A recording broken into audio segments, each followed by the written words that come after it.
Guys, Trevor here. I'm going to show you some of my drywall finishing techniques, which I think will be helpful. It's my assistant here and wife is showing you guys. This is an old house. This house was insulated. I insulated with spray foam, and it was lath and plaster. It was all cracked. So we installed this ceiling light, and I put all this drywall in. Some of the lath I saved, but I used thinner drywall over that, so it would kind of create less of a lip. So I'm going to show you guys my basic trick for doing drywall mud. Now, this method, some people might hate it, whatever. It might be a little slower than your method, but I find it has less sanding, which is good because it reduces your dust creation. And it seems to be, once you get the technique down, you can get really fast. I'm starting to get a little faster. But, so I'm going to show you guys. So, I like to use this kind of mud. I like the stainless steel ones better, but this one's cheaper. This has your metal lip. Start with your little 6-inch knife. Stainless steel, doesn't rust. So, if you get busy and you can't clean your tools, they don't rust, which is always a plus. Okay, so we're going to start with this seam. So, you can use whatever kind of tape. I kind of like this stuff because this is it's kind of like a combination between paper tape and fiberglass tape. So it's called fibafuse. So you start with your initial mud, and you want to apply it into the joints. I always try and go at like a slight angle. When you're essentially, it's almost like a squeegee effect, right? Start with your mud, work your way through. You want to go over all your nail holes and your joint, and then we're going to put the tape over the joint, and that's going to strengthen.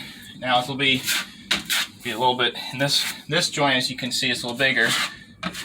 So I'm what I'm doing, I'm applying the mud to both sides, and it might also kind of cave in. It gets a little too much mud, but we're right now. Okay, that's going to be a slight lip. So apply this corner. Okay, let me go over. Oops, get a little more right there. Now we're going to put our tape and finish it. Okay, that's not looking the greatest, but now we got to have our tape. We're going to span the joint. And we're going to have other tape that's going to intersect it. So we're just going to tap it on. And when we apply the next coat of mud here, it'll even it. Okay. Alright. So, now, and always, one of my other tricks, a lot of people don't do this, but I started doing tile before I did drywall, so I found this trick to work really well. Always keep a bucket of water and your sponge, and you can keep your tools really clean, because that's really the trick. So, okay, so far pretty similar to probably what you guys are doing. Apply your mud. You want to kind of go at a slight angle to set it. The nice thing about this tape, what I like about it, is it has thinner holes than your standard fiberglass, and it behaves kind of like a paper tape, but it's stronger than paper tape because it's actually fiberglass. It's just woven in a slightly different pattern. Okay. Now this might bubble out a little bit here because there's extra mud. As you can see, sometimes it's like almost like a capillary action where the liquid gets sucked up. Okay. All right, your first pass always isn't going to look the greatest. Oh, here, a little more. But I'll show you my trick after we do this. Over this initial tape line.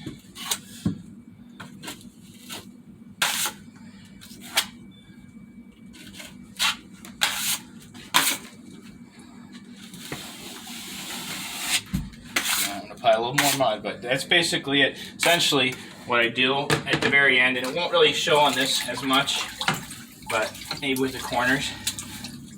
When I do my final swipe, I always like to clean my tool. That way, make sure you don't get any drips. When you swipe, you can put like a very clean finish, and that'll matter more as you go up to your bigger putty knives. Essentially same idea over here.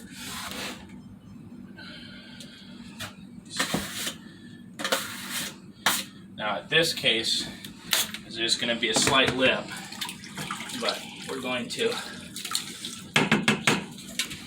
it's actually going to run it like this.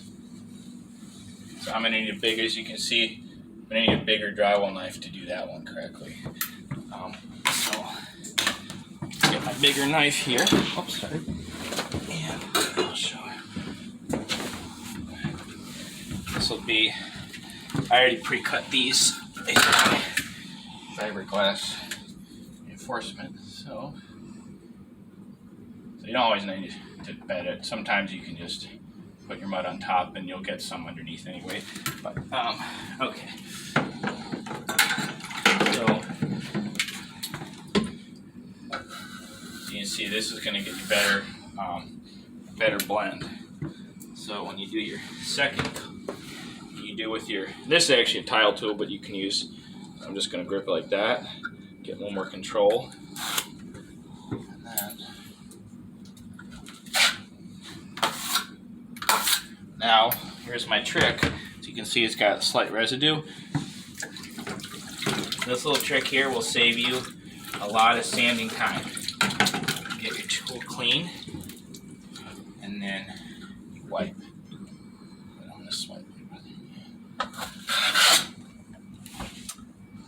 And that should be it for your first coat. So next coat, it's going to build it up, and we'll do another video. So now corners.